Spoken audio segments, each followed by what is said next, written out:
Jesús anunció a todos que había finalizado la labor para la cual había venido a la tierra. Se puede decir que fue un grito de triunfo.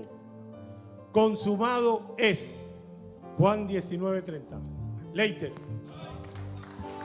Aleluya, iglesia, gózate, gózate, alégrate, porque la cruz no es un símbolo de derrota, sino de la gran victoria de nuestro Jesús. Amén. Quiero invitarte a que busques en tu Biblia Juan 19:30. Y dice la palabra de Dios: cuando Jesús hubo tomado el vinagre, dijo: consumado es. Habiendo inclinado la cabeza, entregó el Espíritu. Padre, presentamos delante de ti tu palabra, Señor. Gracias, Señor, te damos porque ella es más cortante, Señor, que toda espada de doble filo, Dios mío. Te pedimos, Espíritu Santo, que seas tú revelándola a nuestros corazones en esta noche, en el nombre poderoso de Jesús. Amén. Y esta noche vengo a hablarte con la palabra consumado es. Y esta palabra significaba, entre tantos de ellos, que la deuda había sido pagada en su totalidad. En el griego quería decir tetelestai, que se usaba cuando había un deudor, cuando había una persona que le debía algo a alguien, y entonces cuando esa deuda era pagada, la persona decía tetelestai, la deuda ha sido pagada en su totalidad. Consumado es, entre otras palabras, misión cumplida. Pero es importante entender una cosa: ¿qué deuda fue pagada?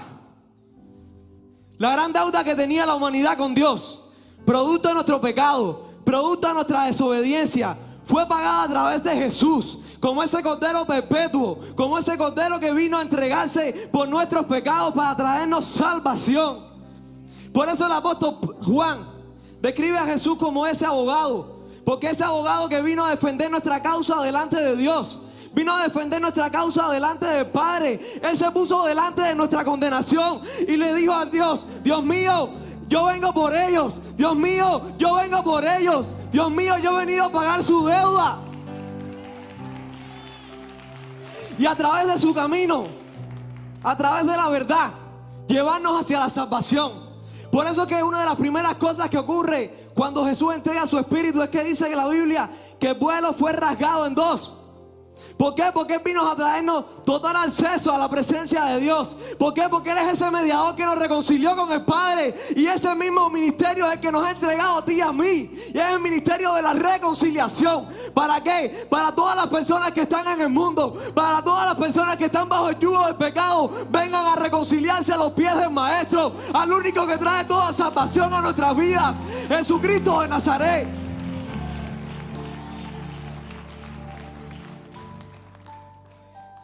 Jesús está manifestando desde la cruz con estas palabras que su sacrificio había sido efectuado, que el llamado para que Él había sido traído aquí a la tierra había sido cumplido.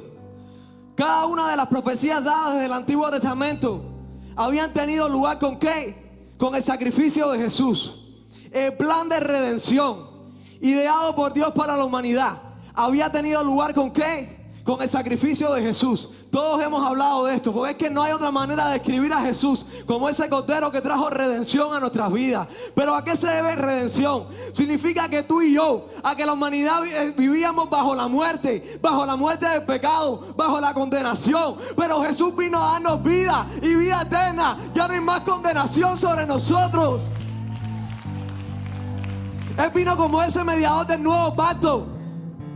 Ya no un pacto que se debe a seguir leyes, sino un pacto que viene por la gracia.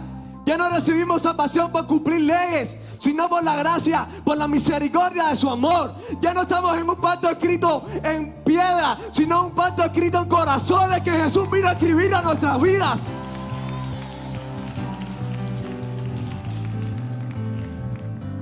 La palabra de Dios dice en Isaías 53, 5 y 6. Casualmente el culto hoy se abrió con esta palabra y dice: mas Él herido fue por nuestras rebeliones, molido por nuestros pecados. El castigo de nuestra paz fue sobre Él, y por su llaga fuimos nosotros curados. Todos nosotros nos descarriamos como ovejas, cada cual se apartó por su camino, mas Jehová cargó en Él el pecado de todos nosotros. Qué lindo esta palabra, mis hermanos. Como Jesús siendo la persona más perfecta que ha pisado este planeta, el único varón que no hubo pecado en él, como toda la condenación que nos tocaba a nosotros, Él la echó a un lado y se la tiró sobre Él.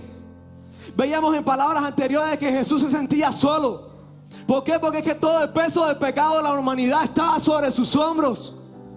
Y Dios no habita donde está el pecado. Pero a pesar de esto, a pesar de que era perfecto, a pesar de que era 100% Dios, dice la Biblia que Él no escatimó el ser como Dios como cosa que aferrarse, sino que se despojó a sí mismo y se entregó en propiciación de nuestros pecados. Y fue en la cruz donde se ve la victoria de Cristo. Fue en la cruz donde vemos que la victoria de Cristo es manifestada. Él nos ha comprado con precio de sangre. ¿Para qué? Para salvación. ¿Para qué? Para edificación de nuestras vidas. ¿Para qué? Para restitución de nuestras vidas. Ya no somos más esclavos de nuestro pecado. Ya no hay más condenación sobre nuestros hombros. Porque Jesucristo de Nazaret nos ha traído esperanza y salvación. El Cordero de Dios fue entregado en propiciación por nuestros pecados. Entonces, iglesia, escucha.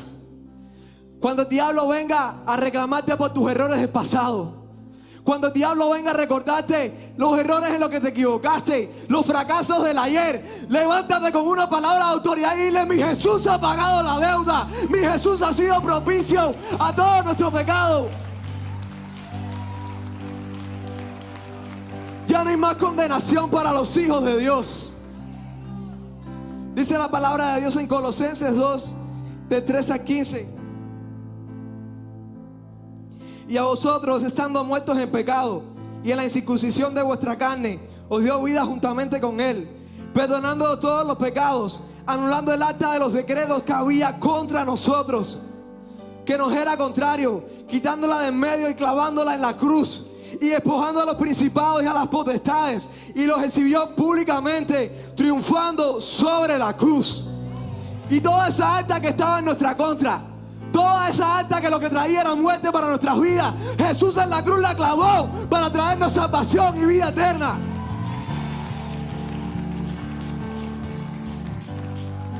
Y a pesar de todas las cosas, a pesar de todos los hechos, vemos cómo Jesús se mantuvo fiel a su propósito. Vemos cómo Él no desvió su mirada de cumplir la voluntad de su Padre.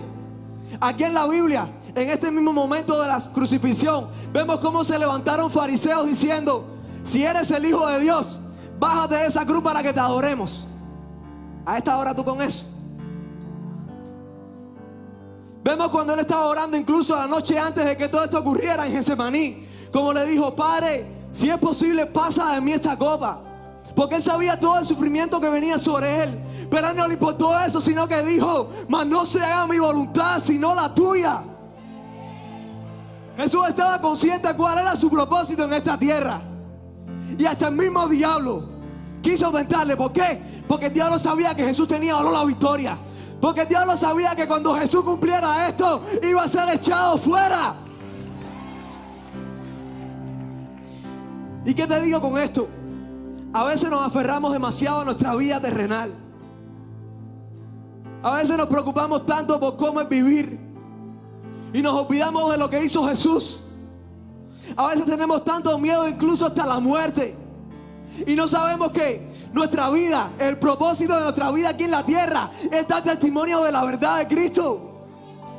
Jesús estuvo aquí en la tierra como hombre perfecto, pero Él vino con un propósito: dar testimonio de la verdad de Dios, de las palabras de su Padre. Y así tú y yo tenemos que venir a dar testimonio de la verdad a la humanidad,